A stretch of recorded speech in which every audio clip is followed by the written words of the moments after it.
నమస్తే అండి. ఈ గనేరియా అనేది ఏమిటి? సో, జనరల్‌గా గనేరియా అనేది ఒక సెక్షువల్లీ ట్రాన్స్‌మిటెడ్ డిసీజ్ అండి. ఈ గనేరియా ఒక హెల్తీ ఇండివిడ్యువల్‌తో ఎక్కడైనా బయట ఒక ఇన్ఫెక్టెడ్ సెక్షువల్ ఇండివిడ్యువల్‌తో అంటే ఒక ఇన్ఫెక్టెడ్ అన్‌నోన్ ఇండివిడ్యువల్‌తో బయట ఎక్కడైనా సెక్షువల్‌గా ఎక్స్‌పోజ్ అయినప్పుడు జనరల్‌గా ఈ గనేరియా అనేది ట్రాన్స్‌మిట్ అవ్వటం జనరల్‌గా జరుగుతూ ఉంటది. సోకటం జరుగుతూ ఉంటుంది. సో, ఈ గనేరియా అనేది నెసిరియా గోనోరియా అనే ఒక కాజేటివ్ ఆర్గానిజం ద్వారా ఆ హెల్తీ ఇండివిడ్యువల్‌లో ఇలా ఎక్స్‌పోజ్ అయినప్పుడు జనరల్‌గా ట్రాన్స్‌మిట్ అవ్వటం అనేది జనరల్‌గా జరుగుతూ ఉంటదండి. సో, ఈ గొనోరియా అనేది ఎర్లీ స్టేజెస్‌లో మనకి ఎటువంటి సైన్స్ అండ్ సింప్టమ్స్ కనిపించవు. జనరల్‌గా పేషెంట్ ఏంటంటే లేట్ స్టేజెస్‌లోనే సింప్టమ్స్ బాగా ముదిరిపోయిన తర్వాత దీర్ఘకాలికంగా బాగా వ్యాధి అనేది బాగా ఇంటర్నల్‌గా ముదిరిపోయిన తర్వాత అప్పుడు డాక్టర్స్ దగ్గరికి అప్రోచ్ అవ్వడం అనేది జనరల్‌గా జరుగుతూ ఉంటదండి. సో, వీటికి ఇంక్యుబేషన్ పీరియడ్ అనేది 7-14 డేస్ అంటే వారం నుంచి 14 రోజుల వరకు అంటే మాక్సిమం ఒక 2 వీక్స్ లోపు తర్వాత ఈ మనకి లోపు కానీ తర్వాత కానీ ఈ సింప్టమ్స్ అనేవి పేషెంట్‌లో చాలా వరకు కనిపిస్తూ ఉంటాయండి. సో, వీటిలో మగవాళ్ళలో చూసుకుంటే జనరల్‌గా గనేరియాకి సంబంధించి ఫస్ట్ అండ్ ఫార్మోస్ట్ థింగ్ ఏంటంటే కనిపించేది మూత్రంలో మంట. మూత్రంలో విపరీతమైన మంట. మూత్రం పోసేటప్పుడు మంట. మూత్రంలో ఒక రకమైన వాసన. ఒక రకమైన అఫెన్సివ్ ఫౌల్ స్మెల్లింగ్ డిశ్చార్జెస్ అంటూ ఉంటాం. ఒక రకమైన వైట్ పస్ లాగా యూరిన్‌లో నుంచి బయటకు వస్తూ ఉంటది. మూత్రంలో వస్తూ ఉంటది. దాంతోపాటు టెస్టికల్స్‌లో పెయిన్, వృషణాల్లో నొప్పి, టెస్టిక్యులర్ పెయిన్ అనేది చాలా కామన్‌గా ఈ గొనేరియా తో ఇన్ఫెక్ట్ అయిన ఇండివిడ్యువల్స్‌లో కనిపిస్తూ ఉంటదండి. అలాగే ఈ వీళ్ళు విపరీతమైన ఫీవర్, బాగా జ్వరం అది ఎక్కువగా వస్తూ ఉంటుంది ఆన్ అండ్ ఆఫ్‌గా.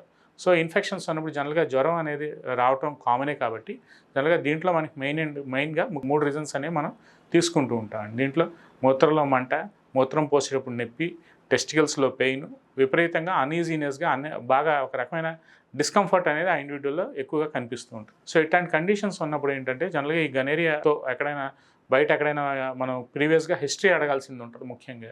సో, బయట ఎక్కడైనా ఎక్స్‌పోజ్ అయ్యాడా? బయట ఎక్కడైనా అన్‌ప్రొటెక్టెడ్ సెక్షువల్ యాక్టివిటీలో పాల్గొన్నాడా? ఒకవేళ పాల్గొన్న తర్వాత ఒక 14 రోజులకి ఇట్లాంటి లక్షణాలు ఏమైనా కనిపిస్తే ఈ గొనోరియా అనేదే కాకుండా ఎస్టీడీ స్క్రీనింగ్ అంటే సెక్షువల్లీ ట్రాన్స్‌మిటెడ్ డిసీజ్ స్క్రీనింగ్ అనేది కంపల్సరీగా మనం చెక్ చేసుకోవాల్సింది ఉంటుందండి.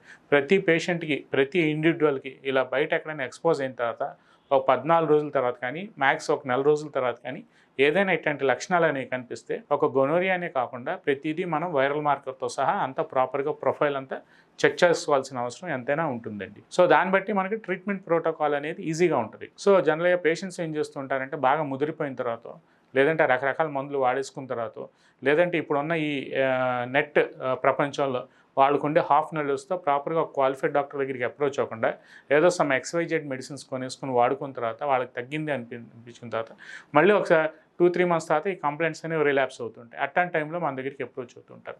సో, అట్లాంటప్పుడు ఏమవుతుందంటే పేషెంట్‌కి కొద్దిగా ట్రీట్మెంట్ ప్రాసెస్‌లో డిలే అవుతూ ఉంటది. కంగారు పడుతూ ఉంటారు అప్పుడు వచ్చి. అలా కాకుండా ప్రాపర్‌గా ఫస్టే మనకి ఆళ్ళకి ఏమైనా సింప్టమ్స్ ఏమైనా కనిపిస్తే దానికి తగ్గట్టుగా మనకి అన్ని టెస్టులు కూడా మనకి దగ్గర మన క్లినిక్‌లో అందుబాటులో ఉన్నాయి. మనం దాని ద్వారా మనం ట్రీట్మెంట్ ప్రోటోకాల్ అనేది స్టార్ట్ చేసి యాజ్ ఎర్లీ యాస్‌గా ఫాస్ట్‌గా మనం ట్రీట్మెంట్ రిజల్ట్స్ అనేవి తీసుకురావచ్చు అని నేను ఈ వీడియో ద్వారా ఈ గొనోరియా కూడా మనం హోమియోపతిలో తగ్గించుకోవచ్చని ఈ వీడియో ద్వారా చెప్పదలుచుకున్నాను. దాంతోపాటు ఈ గొనోరియాలో ఇంకొక మెయిన్ సింప్టమ్ ఏంటంటే పెళ్ళైన యువకులు ఉంటే ఇన్ఫెర్టిలిటీ అంటే సంతానలేమి సమస్యతో కూడా బాధపడుతూ ఉంటారండి. సో, ఇట్లాంటి కండిషన్స్‌లో ఏమవుతాయంటే స్పెర్మ్ కౌంట్ అనేది తగ్గిపోతుంటది. మొటిలిటీ అనేది తగ్గిపోతుంటది. యాక్టివ్‌లీ మొటైల్ ఫార్మ్స్ ఏవైతే ఉంటాయో కణాల కదలిక సంఖ్య అనేది తగ్గిపోతూ ఉంటది. సో, ఇవి కూడా మనకి ఒక్కొక్కసారి ఇట్లాంటి ఇన్ఫెక్షన్స్‌లో కూడా మనం సస్పెక్ట్ చేయాల్సిన అవసరం ఎంతైనా ఉంటుంది. So, proper evaluation of STD diseases అనేది చాలా ముఖ్యం. స్క్రీనింగ్ అనేది చాలా ముఖ్యం. డయాగ్నోసిస్ అనేది చాలా ముఖ్యం. తర్వాత ట్రీట్మెంట్. ఒక వ్యాధి నిర్ధారణకు వచ్చిన తర్వాత మనం ట్రీట్మెంట్ అనేది స్టార్ట్ చేస్తే చాలా ఫాస్ట్‌గా మనం రిజల్ట్స్ తీసుకురావచ్చని ఈ వీడియో ద్వారా నేను చెప్పదలుచుకున్నాను. నమస్తే.